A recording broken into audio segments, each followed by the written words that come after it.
Terima kasih guys kepada yang sudah pun dapatkan t-shirt jersey hipster design Gear 5 Luffy. Terima kasih banyak-banyak. Ada yang aku dah COD, ada yang dapatkan sendiri datang ke rumah aku self pick up, dan ada yang beli melalui TikTok lah, beli melalui WhatsApp lah. Semua sekali aku ucapkan ribuan terima kasih banyak-banyak. So design yang kita keluarkan ini adalah design Lycra 220 GSM ketebalan yang sangat-sangat mesra rukuk dan mesra sujud. Yalah, kadang-kadang bila kita masuk masjid tu kan, kita kenalah tutup aurat, jaga aurat dengan sempurna. Sekali time sembahyang tu kan, time kita rukuk ke time kita sujud, ada benda yang terdedah lah kan. Jadi inilah dia t-shirt yang bukan sahaja design yang terkini in the town, bahkan juga syariah compliance guys. Kepada korang yang nak dapatkan baju ini, jangan lupa untuk tekan link di ruangan pin komen di bawah.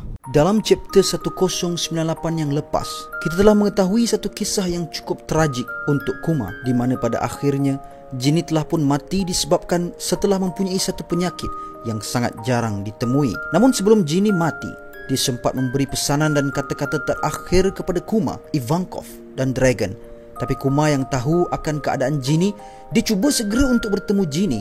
Namun ternyata setelah tibanya Kuma di hadapan Jinny, Jinny telah pun mati dengan meninggalkan seorang bayi yang telah dilahirkan Jinny, dan bayi itu adalah Bonnie. Setelah itu Kuma berjanji pada Jinny yang dia akan membesarkan Bonnie seperti anaknya sendiri. Dalam jagaan Kuma, ternyata Bonnie juga telah mempunyai satu penyakit yang sama seperti Jinny, di mana Bonnie langsung tidak boleh terkena kepada cahaya matahari ataupun cahaya bulan kerana ia akan menggugat kesihatan Bonnie. Disebabkan itu, Kuma telah mencari beberapa doktor untuk menyembuhkan Bonnie. Ada seorang doktor mengatakan yang Bonnie hanya mampu bertahan sehingga 10 tahun dan mungkin setelah itu Bonnie akan mati. Tapi Kuma tetap bertekad untuk mencari jalan untuk menyembuhkan penyakit Bonnie ini. Dan walaupun begitu, pada waktu yang sama ternyata King Bekori telah kembali untuk menakluki kerajaannya semula dan mengancam penduduk di situ. Dan di chapter ini kita akan melihat bagaimana Kuma mengatasi kekejaman Raja Bekori itu, dan hampir semua persoalan tentang Kuma telah dijawab dalam chapter ini, seperti kenapa Kuma dapat menjadi si Cibukai, kenapa Kuma bertemu Vegapunk, dan kenapa Fast-Vista itu wujud. Jadi inilah dia review One Piece chapter 1099 Ikuzu Yarudomo. Cerita telah dimulakan dengan menunjukkan sambungan dari adegan King Bekori dan tenteranya yang menyerang kerajaan Sorbet. Tindakan King Bekori itu sungguh kejam kerana membakar rumah-rumah penduduk tak bersalah supaya mereka akui yang Bekori lah raja di situ. Namun terlihat Kuma yang cuba untuk melawan pihak Bekori, dan disebabkan itu penduduk-penduduk di situ meminta Kuma untuk berhenti kerana sudah cukup apa yang Kuma lakukan dan itu hanya akan membahayakan nyawa Kuma. Namun walaupun didesak dengan begitu hebat, ternyata penduduk-penduduk di situ tetap melaungkan hasrat mereka dan menolak pemerintahan Raja Bekori. Tapi Raja Bekori berkata, jadinya kamu semua gagal untuk melihat siapa pemerintah yang bagus. Bunuh 4 atau 5 orang daripada mereka dan berikan mereka pengajaran. Dan disebabkan itu tentera-tentera Bekori telah menembak beberapa penduduk di situ, dan tentera itu mengatakan yang jika ada lagi yang menentang mereka, mereka juga akan mendapat nasib yang sama. Kemudian salah satu dari tentera Bekori perasan ada seseorang yang sangat besar telah muncul, dan dia adalah Bartolomeo Kuma. Kuma terlihat sangat marah dan reaksi wajahnya sungguh menggerunkan. Dalam masa yang sama di gereja, terlihat Bonnie juga mahu tahu apa yang berlaku dan bagaimana keadaan Kuma. Namun orang-orang di situ mengatakan yang Bonnie kekal berada di sini, sambil terlihat mereka sedang merawat beberapa penduduk yang tercedera parah. Kembali ke adegan Kuma. Kuma bersedia dengan satu serangan dan dia berkata, berani kau Raja Bekori? Raja Bekori menjawab, hei, apa yang kau nak lakukan? Kau tahu tak, tindakan kau ini akan mengundang kematian kau. Namun Kuma tetap tidak kisah akan kata-kata Bekori, dan terlihat Bekori berada dalam keadaan yang menggigil ketakutan melihat kemarahan Kuma. Dan ternyata Kuma telah memberikan satu serangan yang cukup besar dari kemampuan Devil Fruitnya sehingga akan menghancurkan seluruh istana Bekori itu, dan peristiwa itu digelar Sorbet's One Man Revolution. Kemudian babak berpindah ke Marijoa, di mana seseorang telah melaporkan kepada Saint Garcia Saturn bahawa kerajaan Sorbet telah mempunyai raja yang baharu, dan Saturn tertanya-tanya siapakah dia. Seseorang itu menjawab yang setelah kejadian itu ternyata setiap penduduk di situ mula bersorak-sorai dan mahu Kuma lah yang menjadi raja yang baru. Dan yes, Dia ialah Kuma, telah menjadi raja. Namun dia tetap tinggal di gerejanya, bukan di istana. Lalu ditunjukkan adegan Kuma di mana Kuma mengatakan yang cukup-cukuplah melayan dia kerana dia bukannya ada apa-apa pun dan Bulldog San lah yang bertanggungjawab terhadap kerajaan ini. Namun orang tua di situ menjawab, "Ya Kuma, kami tahu Raja Bulldog adalah raja kami yang lama, tapi hati kami dipenuhi dengan kau Kuma, seolah-olah kaulah yang paling berharga di kerajaan ini." Kuma kemudian babak beralih menunjukkan seseorang perempuan telah berlari ke arah Kuma dan keadaan itu mengejutkan Kuma dan orang-orang tua di situ kerana mereka terfikir bahawa itu adalah jini. Namun perempuan itu berkata, "Kenapa kamu semua lihat aku begini? Aku ingin berlayar bersama ayah ke Horizon pada umur aku 10 tahun.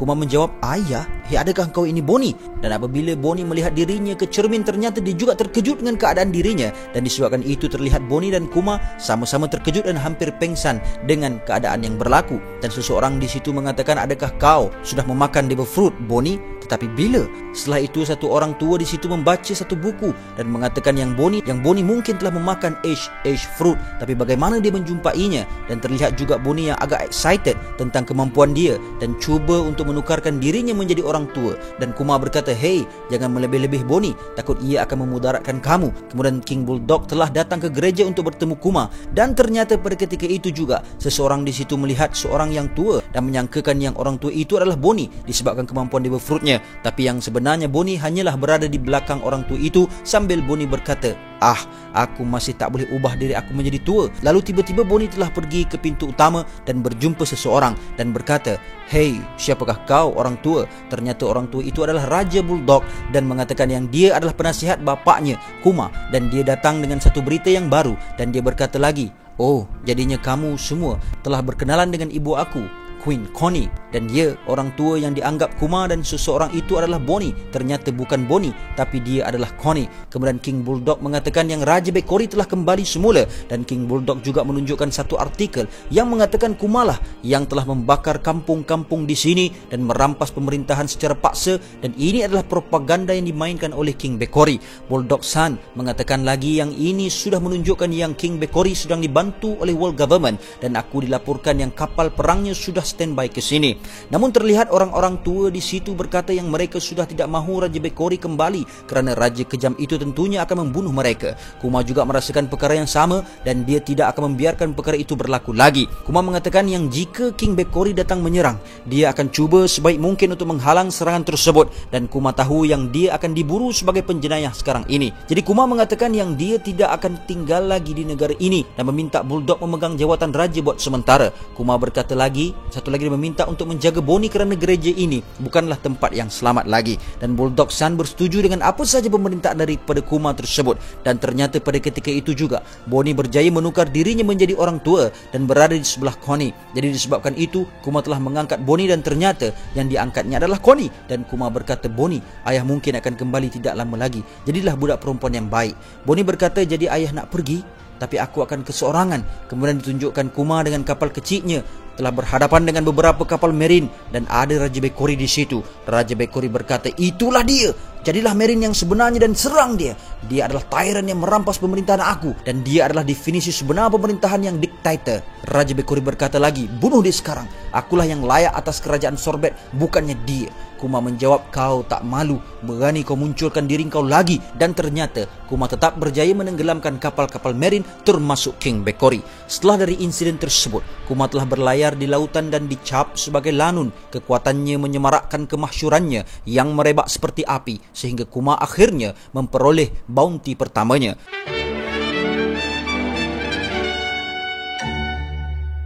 Awesome School menawarkan 3D animation online class yang pertama di Malaysia dengan pelajaran selama 9 bulan dan bertujuan melahirkan lebih ramai bakat-bakat cilik yang celik dalam seni animasi di Malaysia. Kelas animasi 3D ini menerima pengambilan pelajar pada umur 11 hingga 15 tahun bagi menggilap bakat kanak-kanak, seterusnya meningkatkan mutu industri animasi di Malaysia. Walaupun benar kita boleh menonton video tutorial di YouTube untuk belajar, namun pembelajarannya tidak tersusun dan teratur serta outdated. Dengan Awesome School ini, kanak-kanak dapat belajar dengan bersistem dan bersilibus. Ayo kita mengangkat industri animasi Malaysia setandai dengan industri industri animasi di seluruh dunia. Jom berdaftar dengan Awesome School segera. Link Awesome School aku tinggalkan di ruangan description di bawah.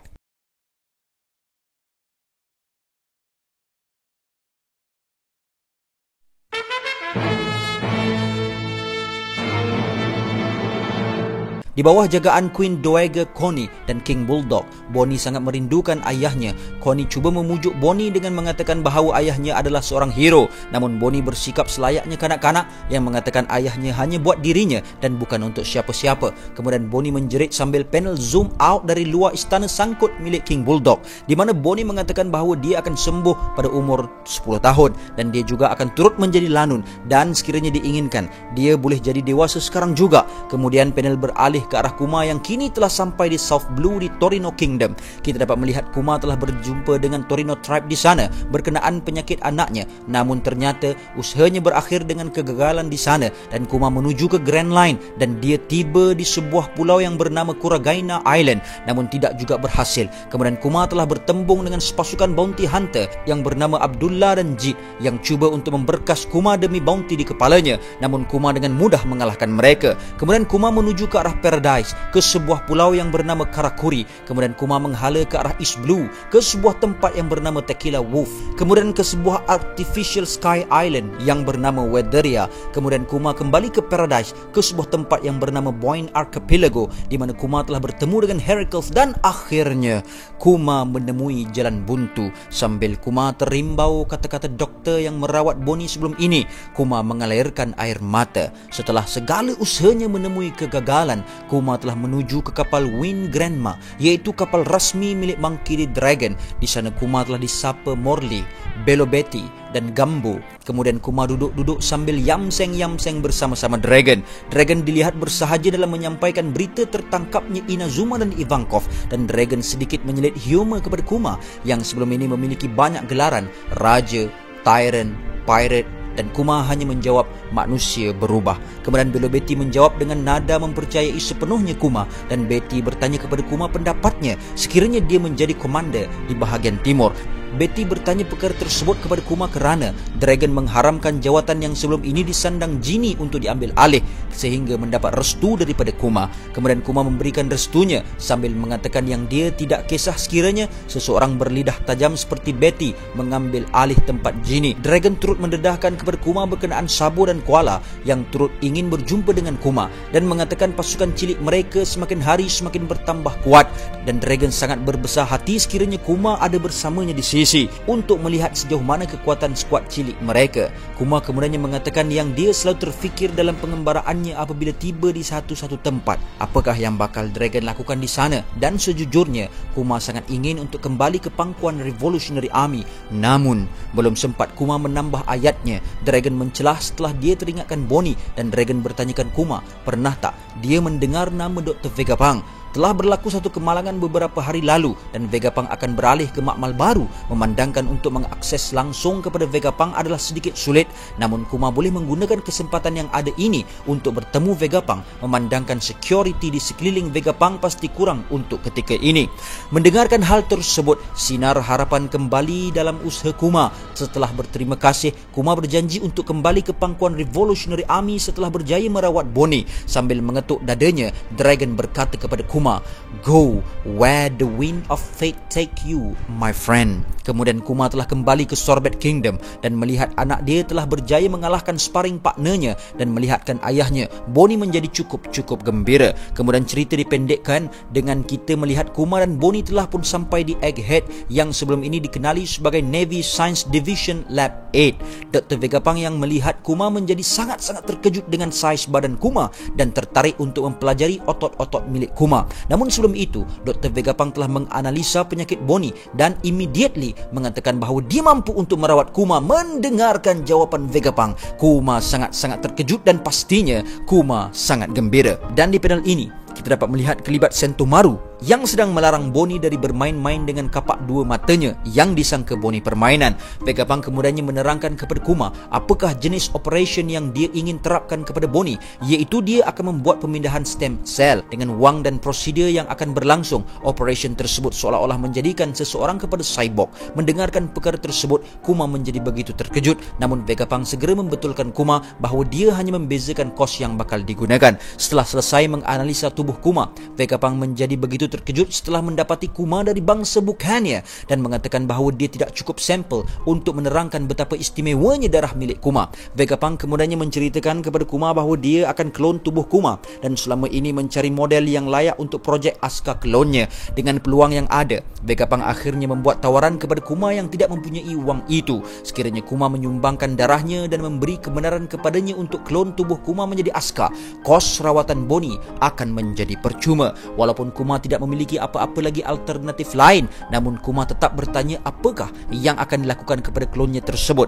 Adakah mereka akan menjadi seperti Marin? Kemudian Vegapunk menerangkan kepada Kuma berkenaan tenaga elektromagnetik. Asuka klon Vegapunk bakal memiliki tubuh yang kukuh yang mampu menangkis peluru dan menjadi hero yang akan melindungi mereka-mereka yang lemah dan tidak berdaya. Dan sekiranya Vegapunk dapat menerapkan senjata laser kepada Asuka klonnya, maka lanun-lanun langsung tidak mempunyai peluang untuk menang. Bahkan mereka akan menjadi pahlawan di masa hadapan tanpa memiliki batas pada potensi mereka. Mendengarkan hujah Vegapunk, Kuma tersenyum dan membenarkan kata-kata Dragon terhadap Vegapunk. Kemudian Kuma mengatakan sekiranya klonnya nanti bakal menyelamatkan orang ramai, mungkin ia akan menjadi alasan kewujudannya yang terbaik. Dan Vegapunk mengatakan bahawa Dragon pasti akan gembira dengan kontrak mereka berdua ini. Kemudian scene beralih ke arah Mary Joa. Di sini kita dapat melihat perbualan Kuma dan Vegapunk sedang didengari oleh Saint Garcia Saturn. Dan Saturn mengatakan sebenarnya Asuka klon bakal menjadi senjata yang akan digunakan untuk membunuh banyak manusia, dan Vegapunk sangat bodoh kerana tidak menggunakan peluang ini sebaik-baiknya dan dia akan merealisasikan idenya ini. Dan kenyataan Garcia disambut orang bawahannya. Kemudian babak bersambung semula kepada Kuma dan Vegapunk yang kedua-duanya dilihat tersenyum. Vegapunk memuji Kuma yang bersikap selayaknya seorang yang sangat mulia, namun Kuma mengatakan bahawa dia adalah seorang pencinta keamanan dan sudah pasti dia sangat senang sekiranya keamanan dikecap berterusan. Dengan penyataan Kuma berkenaan pasifis, maka pada hari tersebut terciptalah sebuah nama untuk klon Kuma itu sebagai Pasifista dan chapter pun tamat. So guys, macam mana pendapat korang tentang chapter ni? InsyaAllah lepas ni kita akan mengupas panjang tentang chapter ni. Cuma aku nak sembang sikit dulu pasal Monkey D. Dragon. Sikit je lah, tak banyak. Nanti dalam next video aku akan ulas panjang lebar sikit. Pada aku sangat menarik apabila di Lockdown kita dapat melihat angin kencang berlaku kat sana kan. Seolah-olah Dragon lah pengawalnya. Dan kita juga mengetahui nama kapal Dragon adalah The Wind Grandma. Dan di akhir pertemuan Kuma dan Dragon dalam chapter ini, Dragon ada mengatakan Wind of Fate. So kat sini, adakah ini cukup untuk menjadi indikasi Devil Fruit milik Dragon adalah seperti teori termasyhur yang sedang berlega-lega di ruangan community One Piece yang mengatakan bahawa Dragon adalah pengguna logia angin? Jom sama-samalah kita nantikan dalam next chapter. So guys, that's all I have untuk perkongsian kita kali ini, and see you guys in the next content. And until then my gang, there is no God except Allah. Assalamualaikum warahmatullahi